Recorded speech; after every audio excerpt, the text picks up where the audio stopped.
Bueno, la idea de la charla de hoy es mirar dos momentos, en el desarrollo de la historiografía del arte en América Latina, ¿sí? Yo elegí dos periodos, la década del 60 y 70 y la década fines de los 80 y 90, hasta comienzo del siglo XXI, porque son dos momentos que tienen características bastante particulares en su desarrollo. Entonces, por eso me voy a detener en esos dos momentos. Una de las preocupaciones fundamentales que se da ya en ese primer periodo es la de marcar nuevas líneas historiográficas, cuestionando lo que se consideraba como planteos canonizados y que dejaban pocas posibilidades de reformular la manera como se iba a ver ese estudio de la historia del arte. La verdad que hay algunas figuras que yo voy a destacar en ese primer periodo, como son las figuras de Marta Traba, la de Damián Bayón, la de Juan Hacha, que no son las únicas, pero fueron tres figuras que jugaron un papel especialmente significativo. Luego, en el mismo periodo de tiempo, nombres como los brasileños Arací Amaral, Adriano Mario Pedrosa, el peruano Mirko Lauer, Néstor García Franklini, nacido en Argentina, pero que ha hecho su trabajo fundamentalmente en México, son otros nombres que hay que tener en cuenta dentro de este proceso. La verdad es que lo que ellos fueron haciendo fue construir diversos enfoques y se propusieron nuevos procesos investigativos, no solamente en la forma de investigar, sino en la temática que empezaban a desarrollar, poniendo el énfasis fundamentalmente en que el arte latinoamericano no podía quedar, digamos, amarrado a la tradicional dependencia de Europa, la tradicional dependencia que se había marcado incluso en la propia historiografía con respecto a Europa y luego a Estados Unidos. En ese contexto, entonces, es que vamos a ver a estas figuras que les acabo de mencionar. La primera de ellas es Marta Traba. Perdón, quiero hacer una aclaración. Es obvio que yo voy a marcar ciertos elementos que considero básicos en las figuras que voy a mencionar, tanto en un periodo como en el otro, porque son figuras complejas, o sea, yo no me puedo quedar con dos o tres conceptos. Voy a tratar de marcar aquellos que considero que son centrales. En el año 61, Marta Traba, que ya llevaba varios años en Colombia, ella había llegado a mediados de los 50, escribió La pintura nueva en Latinoamérica. Luego, Arte latinoamericano actual, y cierra este periodo de los 60-70 al que quiero referirme con dos décadas vulnerables en las artes plásticas latinoamericanas, 1950-1970. El cambio significativo, como anoté ahí en un pequeño esquemita, que se produjo en estos textos de Marta Traba, fue alejarse de posturas formalistas y con ciertas características eurocéntricas que ella manifestaba en la década del 50. Yo solamente les voy a citar una de las tantas afirmaciones que ella hace en ese momento, en un artículo que publica en la revista Prisma, una revista que ella misma dirige. En el año 57, ella sostiene allí que el artista del siglo XX, leo textualmente, tenía la libertad de actuar exclusivamente con elementos plásticos para lograr un objeto estético suficiente en sí mismo. ¿Sí? O sea, hay una mirada donde evidentemente la propuesta formalista tenía una presencia muy marcada en el planteo que hace Traba. En las nuevas publicaciones, como el caso de la pintura nueva en Latinoamérica, busca analizar el arte latinoamericano desde una perspectiva en la cual él va a entrar o va a tener en cuenta las particularidades de las distintas regiones, señalando que era necesario realizar el análisis dentro de una realidad que no podía quedar limitada a la realidad europea. O sea que había de alguna manera que, sin negar la presencia de esa influencia, que era necesario salirse de esos contextos fuertemente eurocéntricos. Esa postura, digamos, no significaba que ella desconociera en ese momento lo que estaba pasando en Europa, e incluso a pesar de que en sus textos ella trabaja de una manera muy común a la que ustedes pueden encontrar en muchos escritores en ese momento, que no aparecen citas, ¿sí? Si uno hace el seguimiento a los planteamientos que ahí se dan, es evidente que en sus reflexiones está la presencia de la Escuela de Frankfurt, del estructuralismo y de ciertos pensadores franceses de ese mismo periodo, ¿sí? A pesar de que, como les digo, hay que identificar esto porque la cita específica no aparece planteada. Su visión continental, o sea, respecto a América Latina, se reforzó por la posibilidad que tuvo del conocimiento directo de distintos artistas. Ella viajó bastante en ese periodo con invitaciones y demás, lo que le permite caracterizar a América Latina como un lugar donde es posible articular una diversidad de discursos, una diversidad de propuestas que en buena medida estaban sujetas a las particularidades del medio en el cual esos planteamientos estaban surgiendo. Un libro que jugó un papel clave en ese periodo fue el que les estoy mostrando aquí, 2 décadas vulnerables, ¿sí? Allí el propio título del libro preanunciaba el temor que la crítica sostenía. Perdón, yo quisiera acá hacer un pequeño paréntesis. Se ha planteado muchas veces, bueno, pero ¿por qué se habla de la historiografía construida por Marta Traba si ella es fundamentalmente una crítica, ¿sí? Y su labor está muy marcada por el rol de crítica que desarrolló.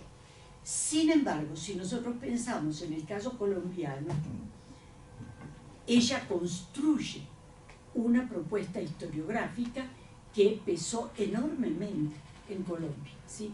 Su crítica a los artistas del llamado Grupo Bachué es una crítica que ustedes pueden encontrar, y que es una crítica que tiene un contenido de análisis fuertemente historiográfico.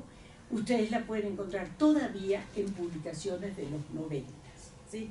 O sea, ya había muerto Marta Traba y este concepto seguía estando presente allí. Los nombres a recuperar eran los que todos ustedes obviamente conocen: Botero, Obregón, Ramírez, Negret, Biederman. Esos eran sin duda los nombres fundamentales que debían ser recuperados, ¿sí? Y los otros artistas, las críticas a Correa, Pedro Nel Gómez, Ignacio Gómez Jaramillo, fueron no solamente muy fuertes, sino que generaron muchas polémicas. O sea que hay que ser un poco cuidadoso con el asunto de, siendo crítica, entonces no hace un planteo historiográfico, porque en realidad el peso de ese planteo historiográfico en el caso colombiano fue realmente muy marcado. Cierro este paréntesis porque evidentemente estoy hablando de ella fundamentalmente desde la perspectiva de la construcción de un discurso historiográfico. Hay dos conceptos que ella empieza a trabajar en este libro de las décadas vulnerables.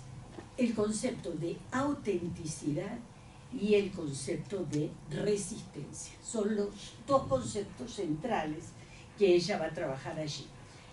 Yo aquí anoté lo que ella plantea fundamentalmente en relación a la idea del concepto de, al planteo con respecto a la cultura de la resistencia.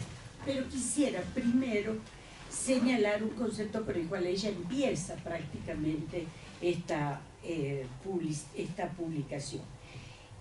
Lo que ella dice con respecto al tema de la autenticidad es que era necesario romper, y así lo señala, tanto con los modelos importados como con las propuestas de corte nacionalista, refiriéndose fundamentalmente a el muralismo mexicano, que va a ser un tema fuertemente cuestionado en ese periodo, ¿sí? La década, incluso por los propios mexicanos, ¿sí? Recuerden ustedes a José Luis Cuevas, una figura que surgía justamente en ese periodo y que hablaba del chabacano nacionalismo mexicano para referirse justamente al muralismo. O sea que hay una revisión y una crítica, en algunos casos inmerecida, ¿sí? O excesiva con respecto al muralismo. Y por otro lado, ella cuestiona lo que llamaba los metalenguajes traídos de Europa y luego de Estados Unidos. Y por ese motivo decía, es necesario analizar el tema de la autenticidad que nosotros podemos pedirle a América Latina, ¿sí? Y ella empieza a utilizar el concepto de arte nuevo para referirse al arte que se estaba haciendo en ese momento en países de América Latina, separándose de los modelos hegemónicos que habían funcionado hasta ese momento y reconociendo las diversidades que se generaban por la, valga la repetición, la diversidad de planteos que se estaban desarrollando en ese momento. El concepto de resistencia es un concepto que fue muy importante en el periodo y que ella lo sostuvo enfáticamente a fines de los 60 y durante los 70. Fue un concepto fundamental. Fíjense que ahí en el texto ella sostiene que hay como dos tipos de artistas en ese momento. Aquellos que respondían a lo que ella llama la modernidad refleja, que era lo que se estaba haciendo en Europa o en Estados Unidos. La crítica hacia Estados Unidos es fuerte en ese momento y ella de alguna manera se separa de la postura de Greenberg, el crítico norteamericano, que había a la postura en la cual ella había estado muy cercana en la década del 50. ¿Sí? Entonces hace una crítica fuerte a esa idea y por otro lado plantea el valor que tiene la resistencia que asumen algunos artistas que son capaces de crear, conociendo lo que se está haciendo en Europa y en Estados Unidos, pero separándose de esas posturas. Yo acá quiero señalar enfáticamente que el planteo de Traba en este momento es un planteo todavía muy ligado a la modernidad. O sea, y es significativo porque ella hace una crítica de determinados elementos modernos, pero sin embargo la actitud de Traba respecto a lo que podía ser, por ejemplo, las propuestas de lo que va a ser llamado luego arte conceptual, el arte como idea y demás, es muy dura, ¿sí? Es muy dura y se niega a aceptar ese tipo de planteamiento, ¿sí? O sea que hay acá una situación un poco particular acerca de su relación con la modernidad y por otro lado la actitud de cuestionar lo que consideraba que eran modelos que servían para el arte norteamericano pero no para América Latina, ¿sí? Entonces de allí que por ejemplo el pop lo critica, ¿sí? Critica experiencias que se hacen dentro de lo que puede ser el caso de Kossuth o lo que puede ser el caso de Beuys, los critica en ese momento porque los considera Oldenburg haciendo pop, los grandes trozos de pie y las hamburguesas, dicen, no tiene nada que ver con nosotros, responde a una clase media norteamericana, el modelo de esa clase media norteamericana. O sea que tengan en cuenta esto porque es compleja, digamos, la relación que se da con esos dos aspectos. Ahora, el nacionalismo al que ella alude sigue siendo el nacionalismo, insisto, de los muralistas mexicanos, ¿sí? Es ahí. Hay una cosa que hay que avalar. Cuando ella escribe su último libro póstumo, porque se publicó después de su muerte, Arte en América Latina, 1900-1980, la consideración del arte mexicano y sobre todo de los tres grandes muralistas se ha atenuado considerablemente respecto a lo que eran los planteos de los 50, ¿sí? O sea, pero de cualquier manera el tema nacionalista está evidentemente nutrido con esas preocupaciones. Hay un hecho que en el libro que les señalo vale la pena señalar, y es, ella allí plantea la necesidad de volver a pensar lo regional, ¿sí?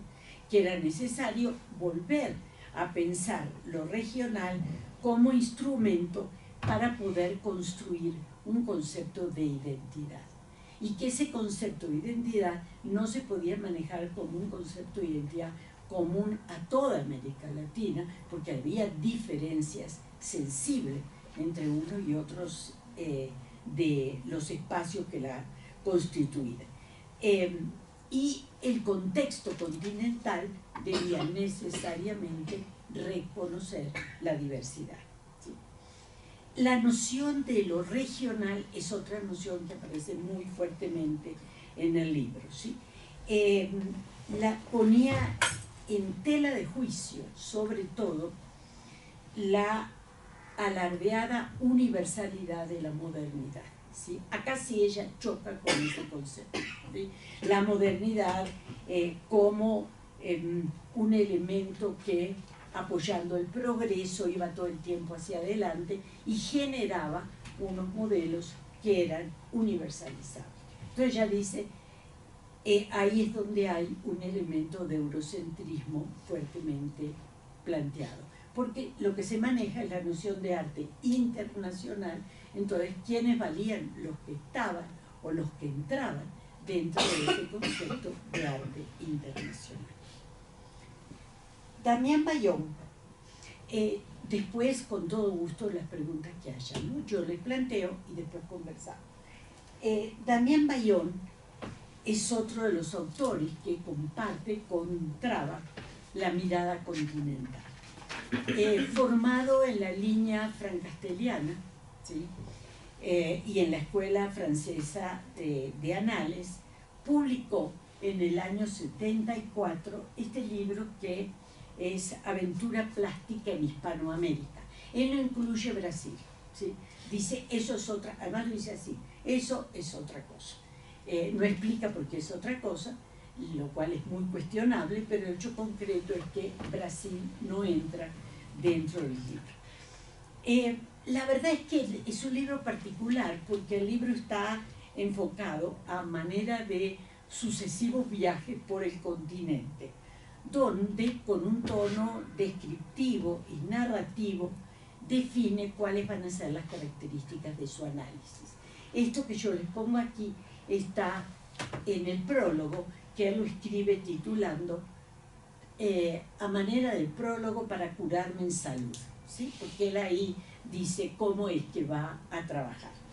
Y él dice que él no trata de plantear certeza, dice en el prólogo, sino que lo que va a tratar de hacer es nombrar aquellas figuras que constituyen, digamos, nombres fundamentales, ¿sí? Y en ese sentido habla de una denominación que él le llama cabezas de serie. Entonces, en cada uno de los espacios que estudia, nombra las cabezas de serie.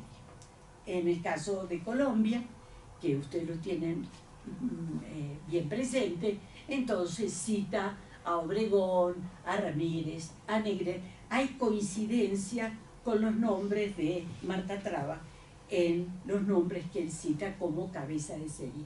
¿Qué entiende por cabeza de serie?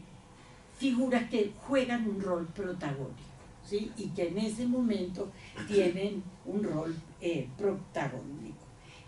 E incluso sostiene que esas figuras en muchos casos no hacen escuela, pero en un determinado momento son las figuras que se destacan como figuras centrales en el proceso que allí se está desarrollando.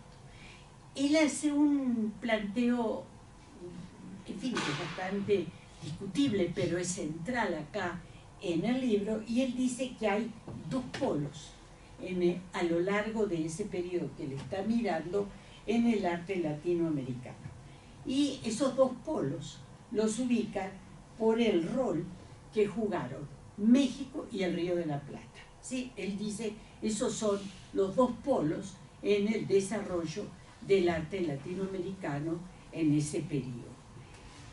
México, por el peso que tiene obviamente la llamada escuela mexicana y la incidencia del muralismo en América Latina, y por otro lado ubica al Río de la Plata como el lugar esencialmente moderno, donde la aceptación de las nuevas propuestas fue rápidamente asumida, ¿sí? Entonces, por eso habla de esos dos elementos. Y dice que en el caso del México, el motor artístico estaba muy mediado por aspectos políticos, raciales, reivindicativos, y dice el arte estaba al servicio fundamentalmente de valores sociales, pero sobre todo ideológicos. Y dice, en cambio, en el caso del Río de la Plata, lo que jugaba fundamentalmente su expresión artística era incorporar aquellos aspectos que la modernidad sostenía como los aspectos innovadores. No quiere decir que no hubiera una, dice Bayón, una aproximación al problema del contexto, pero no tiene la incidencia que iba a tener en el caso de México. Y hay una cosa interesante, y es que él publicó una cantidad de libros, estos dos que les señalo aquí, Pensar con los ojos, y este otro que seguramente ustedes lo deben de conocer, América Latina en sus artes, que él funcionó como relator, o sea, eligió a quienes iban a escribir allí. Esta fue una publicación que sacó la UNESCO y que fue muy importante en los 70, porque salió una sobre artes, una sobre literatura, una sobre arquitectura y otra sobre pensamiento y otra sobre música, ¿sí? Y se convirtieron esas 5 publicaciones en un referente de las discusiones que se estaban dando en ese momento en esos distintos espacios que los 5 libros desarrollaron. La característica es que se invitaba a distintos historiadores, críticos que estaban trabajando diferentes temas a escribir los artículos que formaban las publicaciones, y tuvo una muy importante circulación. El tercero de los nombres que me interesa en este primer periodo es el de Juan Hacha. Juan Hacha es otro perfil, ¿sí? Juan Hacha, peruano, pero que todo su desarrollo lo hace en México, ¿sí? Manifestaba una preocupación creciente por elaborar una teoría del arte, ¿sí? A él no le preocupa tanto el tema de la historiografía, de la historia del arte, sino el tema de la teoría del arte. Y dice, era necesario construir una teoría del arte desde América Latina, porque sostiene en sus distintas publicaciones que estábamos demasiado amarrados a lo que eran los planteamientos que podían tener mucha validez en Europa, pero que cuando los tratábamos de pasar mecánicamente para América Latina no nos funcionaba, ¿sí? O empezábamos a patinar al tratar de pasarlos. Entonces él dice que ya había llegado el momento de construir una serie de teorías que se armaran desde aquí. Por favor, quiero ser muy clara con esto.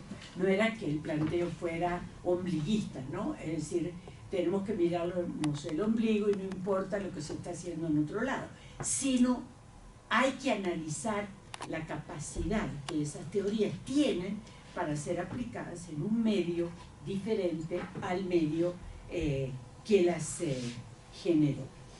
Y la preocupación, además, hay otra preocupación que para él es clave, es el papel social y cultural que el objeto de arte tiene en cada sociedad específica, ¿sí? Entonces, para Hacha sostiene que uno de los problemas que habían sido fundamentales es que se olvida que el objeto de arte no es el objeto de arte solo, que es el objeto de arte más quien construye el objeto de arte, más quien hace la crítica, más quien escribe sobre ese objeto, más el público que lo consume, más la mercantilización de ese objeto. O sea que hay una cantidad de componentes que están operando allí. Este libro, Arte y Sociedad Latinoamericana, el producto artístico y su estructura, es un libro bastante entreverado, complejo de leer, pero es como donde él pone los aspectos centrales de lo que es su propuesta. ¿Cuál es la crítica que le hace a la historia del arte como se estaba haciendo? Dice, él critica sobre todo la forma como había operado en nuestros países la realización de la historia del arte. A su juicio, esa historia, lo cito textualmente, se limitaba a mostrar una sucesión de hechos del pasado, sin tener en cuenta las peculiaridades del arte como fenómeno social. Y por eso dejó de ser la mejor instancia para poder conocer lo específico del arte, ¿sí? De allí la exhortación que él hace a investigar y producir teorías del arte desde Latinoamérica que resultaran eficaces para transformar a la par que alimentar los hechos artísticos que se estaban produciendo. En este mismo libro, él dice, cito textualmente, quienes trabajan en la crítica y la historia del arte deben ser conscientes de la diversidad de procesos que están implícitos en la obra, procesos que implican analizar no solo los aspectos productivos y distributivos de las mismas, sino la necesidad de hacer públicas sus reflexiones y darle al lector elementos válidos para que pueda percibirlas y valorarlas por sí mismo. Entonces, ahí ustedes ven que allí están los aspectos centrales del planteo de él. Él no invalida la historia del arte, él cuestiona la manera como se estaba haciendo, dependiendo tanto de una serie de teorías que en muchos casos no tenían en cuenta las particularidades del espacio y del desarrollo artístico que se estaba produciendo en América Latina. O sea, esta idea de trabajar con aspectos productivos y de mercado del arte luego fue muy desarrollada, ¿no? Basta citar a García Canclini, que también trabajó muy intensamente alrededor de este aspecto en un periodo un poquito posterior al que él está proponiendo. Entonces, estas tres posturas evidentemente tienen características propias, ¿verdad? Es decir, si bien hay algunos aspectos que se tocan, tienen características muy específicas. Yo no pretendo aquí inventariar, como les dije antes, la diversidad de discusiones y de gente que está discutiendo esto. Quiero destacar el caso de Aracy Amaral, porque es una de las figuras importantes, como Brasil no lo hemos mencionado, ella es una de las figuras importantes que está trabajando en ese momento en Brasil. Quiero decirles que Aracy Amaral, que tiene más de 90 años, sí, está viva y sigue escribiendo, ¿sí? Y lo más increíble es que lo que escribe se puede leer, ¿sí? Entonces, es realmente, sí, porque a veces mejor que no escribir. Pero en el caso de ella sigue siendo muy importante en la construcción de las propuestas que hace. Hay un libro sobre Tarsila de Amaral que fue muy importante y un libro sobre la Semana del Arte Moderno del año 22 que realmente ella lo escribió hace tiempos y no ha sido superado en las características y la investigación tan exhaustiva que ella propone allí. Lo que sí me parece válido rescatar es que toda esta gente que les estoy mencionando parten de un interés común: mirar el hecho artístico en la realidad social y política en la que ese arte está contenido. Por eso la idea de contexto empieza a adquirir una importancia cada vez mayor. No nos olvidemos de hechos, el carácter anticolonialista, antiimperialista, que empieza a tener mucha fuerza en este momento en los discursos. Está muy ligado a la situación internacional que se estaba viviendo, ¿sí?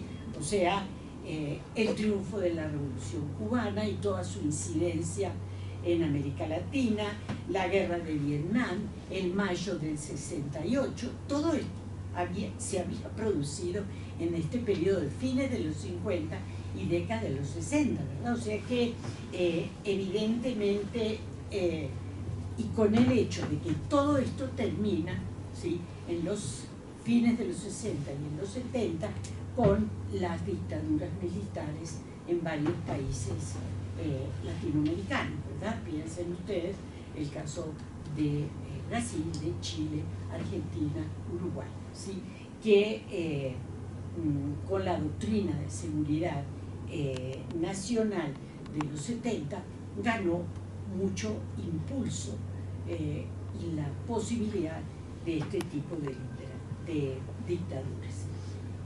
Un evento que no se puede dejar de mencionar en la misma década del 70, en el año 75 para ser más preciso, fue el simposio de Austin, que se llamó Arte Latinoamericano Contemporáneo. El simposio lo organiza la Universidad de Austin. En realidad la figura clave ahí en la organización fue la figura de Damián Bayón, que estaba como profesor en ese momento en Austin. Y me parece interesante ponerle a ustedes de presente cuál es el temario que se discutió en ese simposio. ¿Y por qué es importante? Porque ahí participan artistas plásticos historiadores, críticos, ¿sí? Son las tres categorías, digamos, de personajes que trabajaron que participaron en ese simposio. Y una cosa que yo quisiera llamarles la atención es en las preguntas. ¿Existe el arte latinoamericano contemporáneo como una expresión distinta? Si existe, ¿en qué términos tiene lugar? ¿Sí? A los que les interesa el tema, les sugiero un libro que sacó Damián Bayón, que en realidad lo que hace es recoger todas las discusiones que se dieron allí, ¿sí? Esto se publicó en Venezuela, la editorial Monte Ávila, y el libro se llama El artista latinoamericano y su identidad. El simposio tuvo 5 sesiones y cada una de las sesiones tenía una pregunta específica y participaban algunos de los invitados a ese evento. Entonces, la primera pregunta era esta: ¿puede el artista latinoamericano producir independientemente de los intereses extranjeros? Hay la discusión sobre el eurocentrismo, la influencia de Estados Unidos fue muy, muy fuerte. ¿Qué modelos operativos tiene el artista latinoamericano a su disposición? Corrientes internacionales, movimientos indígenas o cualquier otro recurso. La cuarta, ¿hasta qué punto el artista latinoamericano responde a sus circunstancias inmediatas, comunidad, recursos plásticos o cualquier otra circunstancia? Y la última, ¿es cierta la queja de que la falta de crítica artística en América Latina obliga al artista a buscar respuestas en otros medios? Estas 5 preguntas fueron los 5 temas que se trabajaron durante las 5 jornadas que se llevaron a cabo en ese momento. Una de las cosas que quiero señalarles es que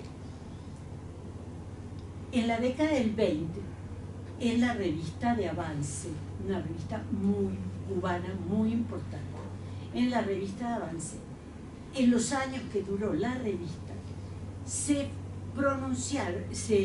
establecieron 4 preguntas, ¿sí?, que eran contestadas por gente que venía de distinto origen, eran artistas plásticos, escritores,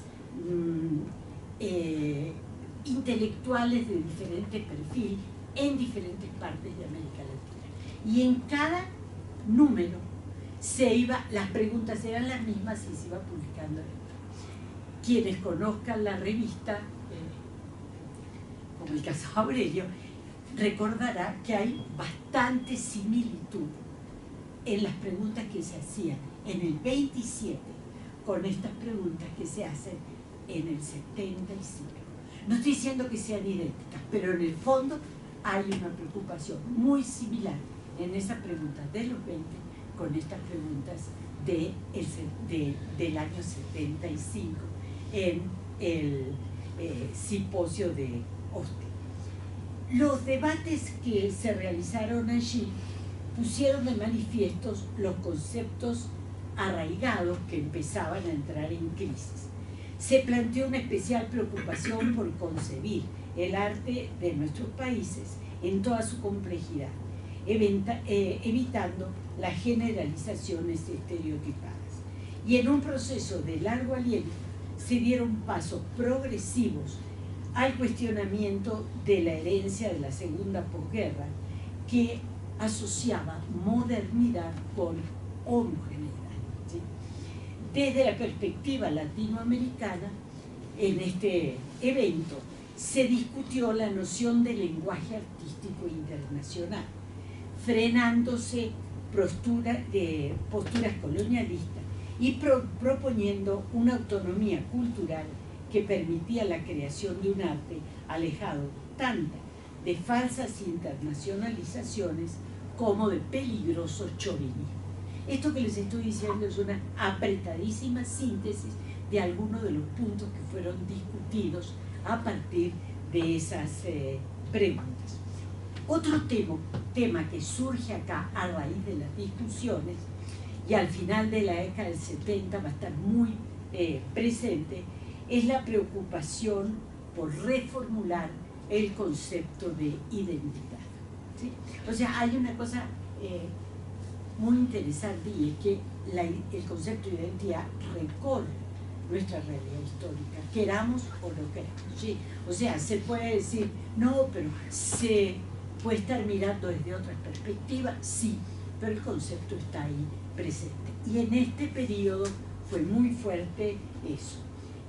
Eso suscitó igual polémicas, obviamente, y en las polémicas suscitadas, por ejemplo, Federico Moraes, un crítico de los nuevos críticos que aparecían en ese momento, fue enfático al criticar el peligro de caer en lo que él llama identidades neuróticas, la identidad a toda costa, ¿sí? Que en aras de excesos generalizadores desconocía el carácter plural y multifacético de un continente marcado por experiencias tan diversas. O sea, está bien discutir el tema de la identidad, pero no pretendamos una identidad homogénea para a toda América Latina, ¿sí? O sea, un concepto que en la primera mitad del siglo XX había tenido mucho más peso, y se hablaba de la posibilidad de ese tipo de identidades. A comienzos de los 80 y a lo largo del 90 hay un giro, digamos. La década se abrió con profundas discusiones, marcando, yo diría, el fin de un ciclo y el comienzo de una nueva perspectiva de análisis, ¿sí? O sea, no es que se deje de discutir lo que se estaba discutiendo. El problema es el abordaje con el cual se da esa discusión.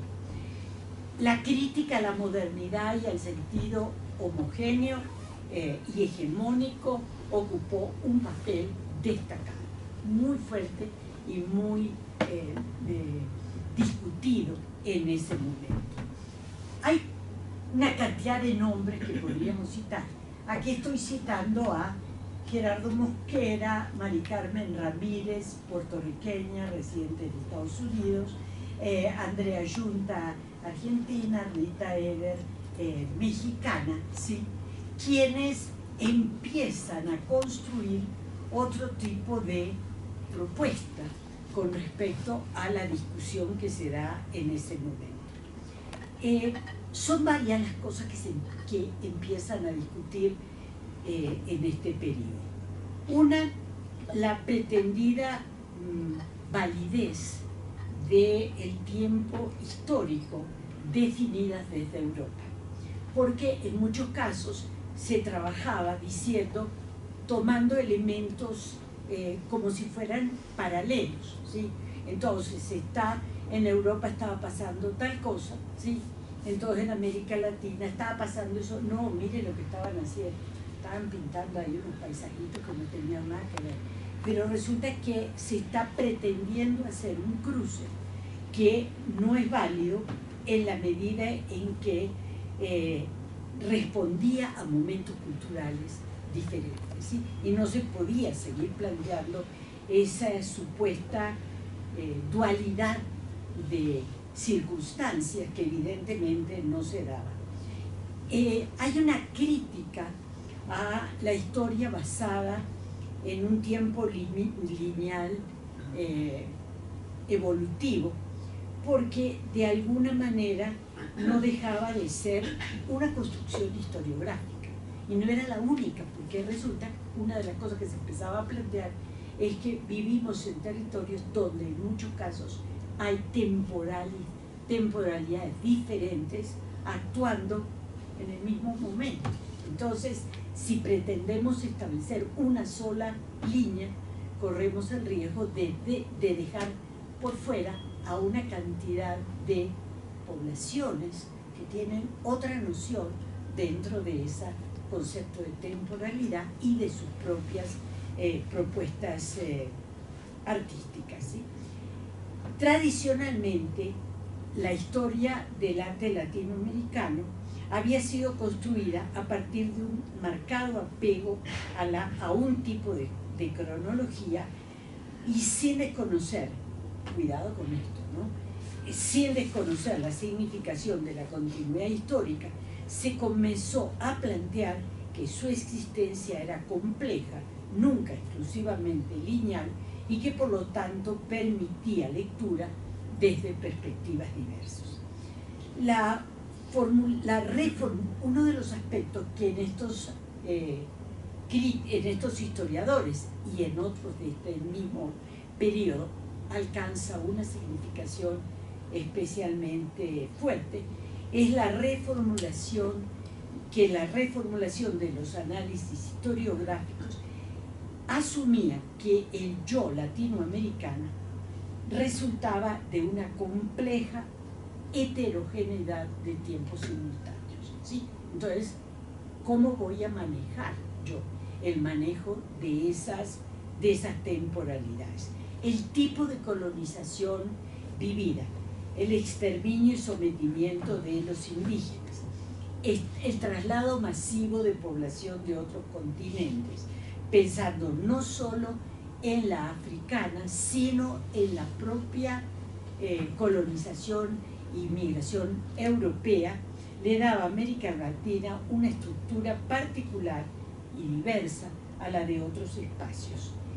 El proceso de independencia, lejos de resolver las particularidades generales, reforzó la validez del eurocentrismo. Si bien es cierto que para la intelectualidad de América Latina la tradición estaba lógicamente en Europa, después de siglos de conflicto, no es menos cierto que Latinoamérica forma parte activa de la tradición histórica y cultural de Europa y de Estados Unidos, ¿sí? Entonces, esto empieza a frenar la manera como se había venido trabajando ese tema. El tema de centro-periferia fue otro aspecto que tuvo mucha incidencia en este periodo, ¿no? O sea, el concepto de centro-periferia y de alguna manera hay quienes empiezan a señalar, cito el caso de un artista y escritor reconocido como Ludwig Kamnitzer, que hablaba de la supervivencia, lo cito textualmente, un síntoma claro de colonización es la tendencia a ver el cambio de cultura subordinada a la hegemónica como un signo de progreso y de éxito, ¿sí? Entonces, ahí aparece una crítica que es importante tener en cuenta, o sea, cómo manejo yo esta situación.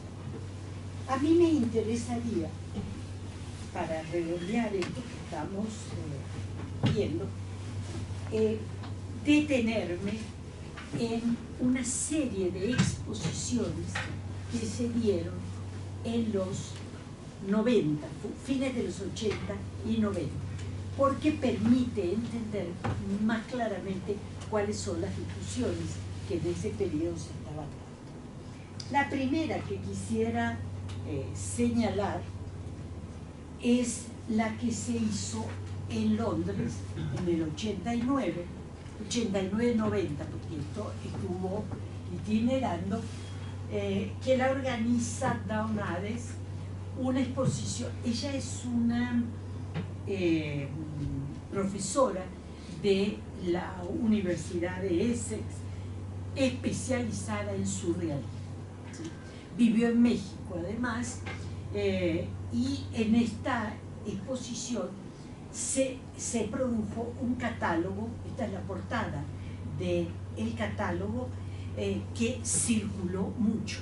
Quiero llamarle la atención con esto, porque esos catálogos son muy impresionantes, 500 páginas, excelente imagen y demás, se terminan convirtiendo en recursos historiográficos, ¿sí? Es lo que circula, es lo que se lee, es lo que termina construyendo el discurso historiográfico. Entonces, Ares organizó, y así lo señala, un museo temporal del arte latinoamericano, ¿sí? Con un criterio cronológico y temático desde el modelo academicista de la independencia hasta el modernismo que ella asocia fundamentalmente con el arte abstracto, ¿sí? Y cierto arte abstracto, el arte abstracto geométrico, fundamentalmente, ¿sí? O sea, esto arranca desde la independencia y llega a la modernidad con ese arte geométrico que es el que cierra. Yo nunca entendí muy bien por qué el libro dice que va hasta el 80, hasta 1980, porque en realidad, como les digo, llega hasta los 60, no sigue para allá adelante. O sea, hay todo un periodo que no es trabajado. Ahora, desde América Latina, la crítica a esta exposición fue terrible, ¿sí? Fue durísima la crítica que se hizo a esta exposición. Por ejemplo, voy a citar algunos de los ejemplos. La crítica que ya les mencioné, Aracial Amaral, al referirse a esta exposición, destaca que se repetía, la cito textualmente, se repetía un problema recurrente. Una exposición de arte organizada por un medio cultural diferente al focalizado genera una particular manera de vernos. Seguimos siendo focalizados como un espacio dominado por lo pintoresco. Las obras que se exponen parecen significar una reafirmación de que estamos condenados a ser rurales, exportadores de materia prima, mandriles de comportamiento erudito. Ya, la verdad es que no se cuida mucho en hacer la crítica. De ahí la falta de consideración por lo urbano o lo suburbano que engloba la mayor parte de la población de América Latina hoy. Porque sí, todo esto no aparece, sí, y hay mucho más referencias a un universo que poco tiene que ver con lo que es América Latina. ¿Qué aparecía? Yo quiero de cualquier manera señalar una cosa. De alguna manera lo que la autora Dawn Ares, que es una investigadora seria en surrealismo y más, trató de hacer, y ella lo dice, era divulgar lo latinoamericano en un espacio que no lo conocía, ¿sí? Entonces, los ingleses eran muy poco lo que conocían, entonces se hacía una exposición con él. Pero insisto, el problema que se genera con esta circulación de información a través de los catálogos termina formando una manera de concebir lo que es lo que pasa en América Latina y en la construcción de los análisis históricos.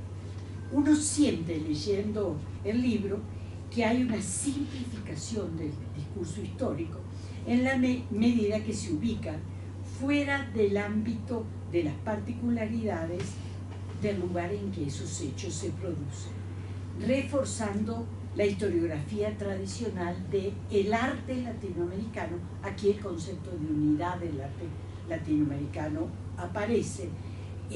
Hay una especie de unidad que le reconoce características predeterminadas a la región en su conjunto, ¿sí? De allí las visiones históricas que aparecen los estereotipos absolutamente fuertes. Entonces, el mito, la magia, la intuición, la irracionalidad, esas son la violencia, esas son las características de lo latinoamericano, ¿sí? Con razón, Gerardo Mosquera hace un comentario que me parece en los 90 muy atinado para este tipo de exposiciones. Lo cito textualmente. En los museos, galerías y publicaciones centrales, al igual que entre críticos, curadores, historiadores del arte, prevalecen prejuicios basados en una suerte de monismo axiológico. En un círculo vicioso, estos medios tienden a mirar con sospecha de ilegitimidad el arte de la periferia que procura hablar el lenguaje internacional. Si lo habla correctamente, suele acusarlos de derivativos y no creativos. Si se hace con acento, se le descalifica por su incorrección hacia el canon, ¿sí? Y es un poco lo que uno nota en la exposición y en los textos que acompañan a la exposición.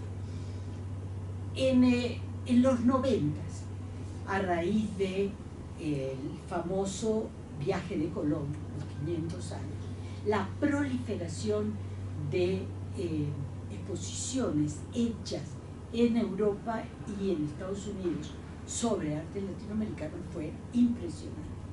Yo voy a detenerme un momento en dos que son bien distintas y me parece importante señalarlas para ver dos criterios en este tipo de exposición.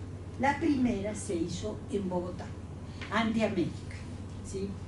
Y esta exposición, ustedes ven aquí a los curadores, Carolina Ponce de León, Gerardo Mosquera y Rachel Weisz, una norteamericana especializada en estudios latinoamericanos. Ellos fueron los curadores de esta muestra.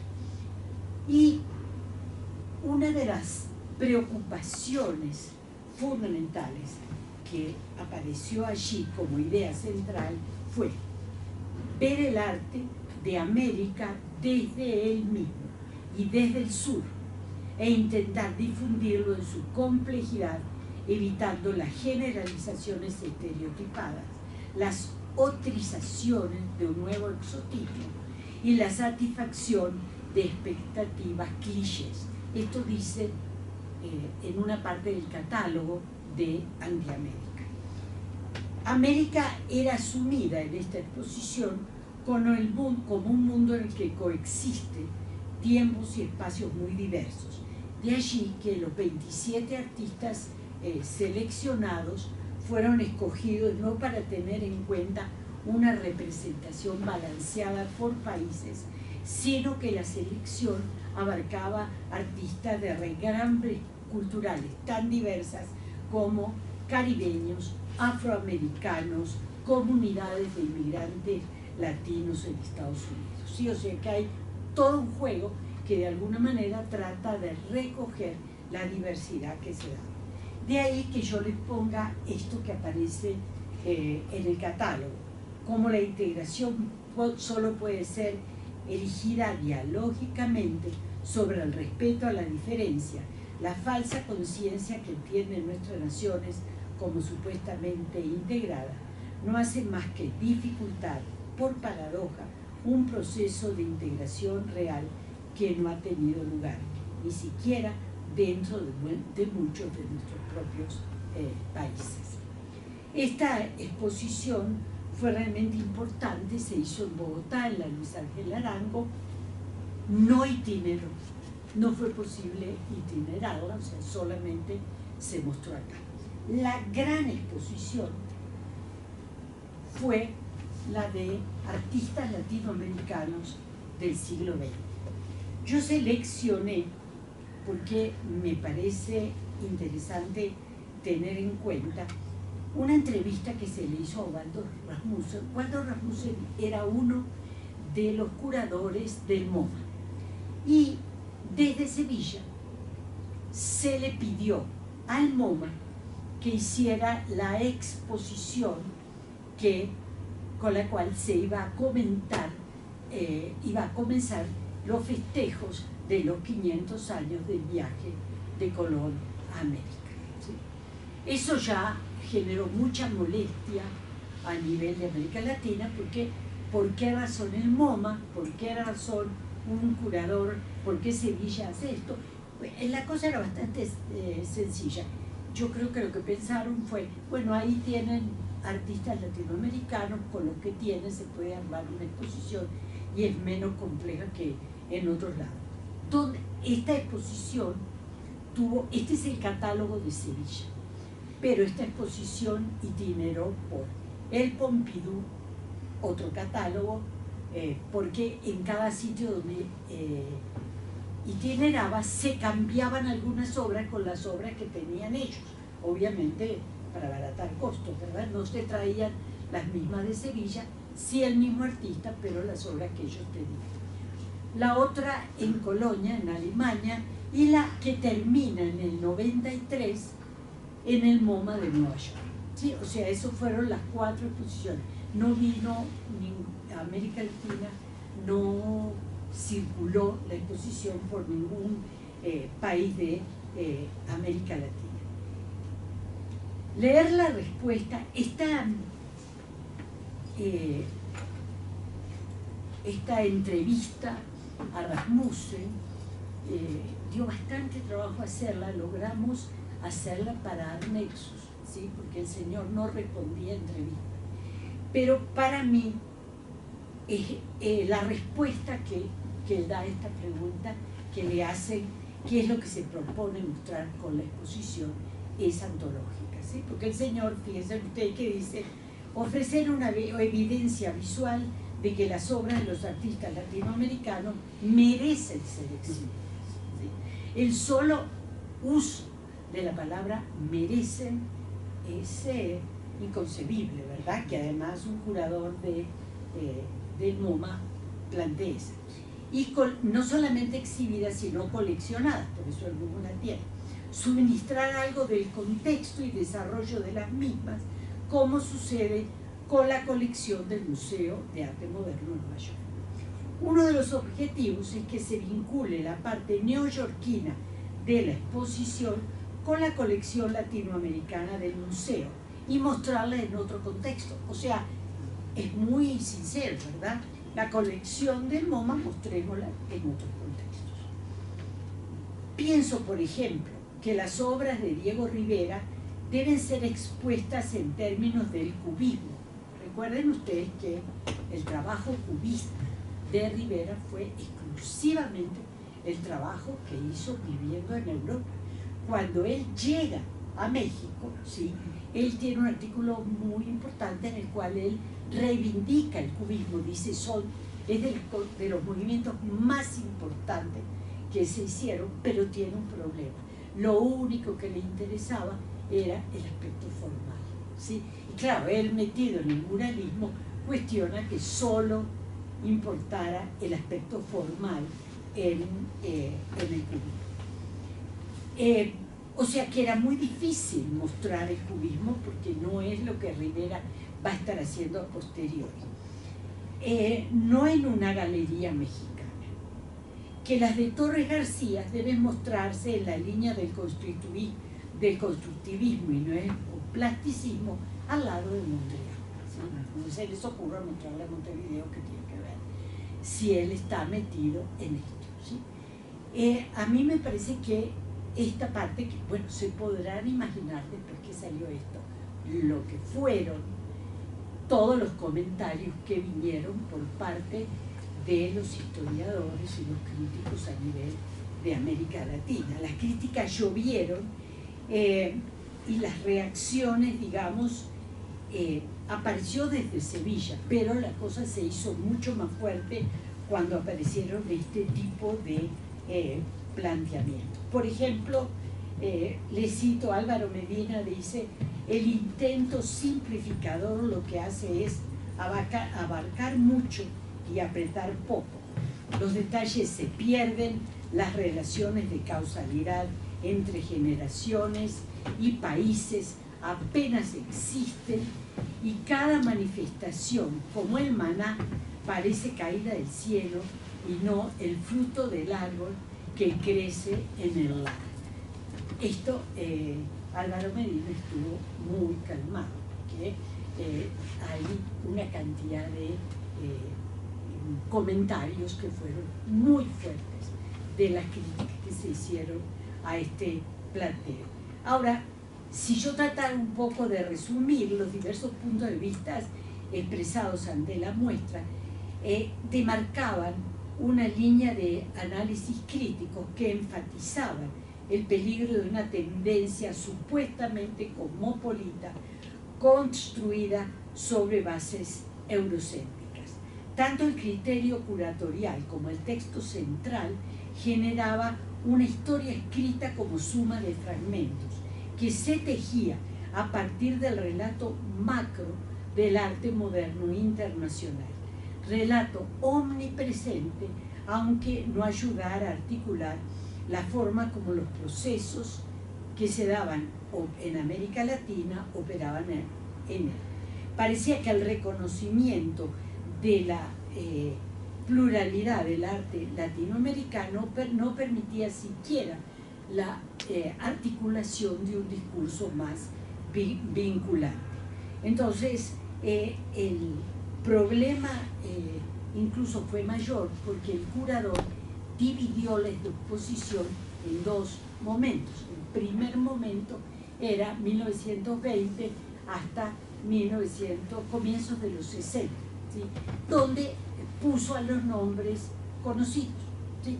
A los nombres más reconocidos internacionalmente. Del 70 para adelante fue el aquelarre. El aquelarre porque ahí se trabajó exclusivamente con lo que había en el MoMA y se puso eso, entonces uno no entendía cuál era el criterio que estaba efectivamente operando allí. Entonces, lo que me parece interesante es un poco confrontar. Les repito, hay otras exposiciones, América, Novia del Sol, se hicieron otra cantidad de exposiciones con el tema de los 500 años, pero estas dos son las que permiten un poco mirar como dos enfoques a esa mirada del arte latinoamericano. Y yo quisiera terminar con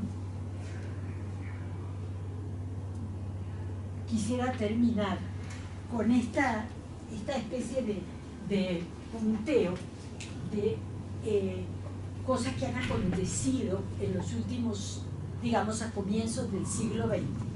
Hay un seminario internacional, los estudios del arte de América Latina, que los organiza Rita Eder en el Instituto de Investigaciones Estéticas de la UNAM, que construyó una red muy importante porque allí discuten historiadores del arte especializados en arte latinoamericano.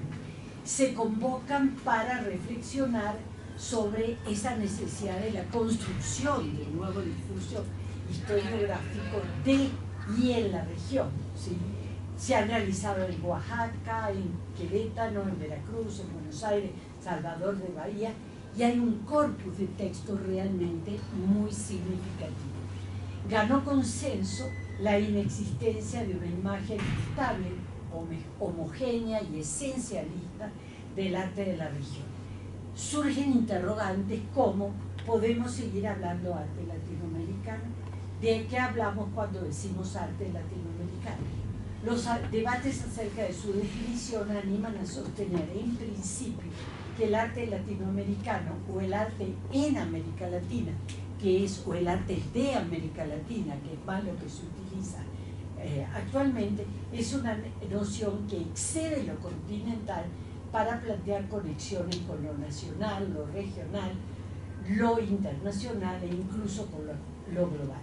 Hay que tener en cuenta, no podemos perder eso de vista, que los centros, ¿sí?, tanto en Europa como en Estados Unidos, siguen mejor preparados en infraestructura institucional, académica y económica para generar recursos materiales y humanos que favorezcan una relación más fluida entre los canales de producción, difusión y consumo, con una ventaja histórica originada en su condición de metrópoli desde la modernidad. O sea, tampoco vamos a pensar que todos esos elementos son un cambio esencial y demás, sino que hay que reconocer que hay una serie de dificultades. De cualquier manera, han surgido toda una serie de publicaciones que son especialmente significativas en estos nuevos enfoques, digamos, con respecto a lo que es el estudio del arte hecho en América Latina hoy. Con esto, como les dije al comienzo, solamente pretendía apenas aproximarnos a un debate fuerte, muy significativo y que para todos los que estamos trabajando en este campo y en esta área disciplinar es especialmente importante, ¿sí? Muchas gracias.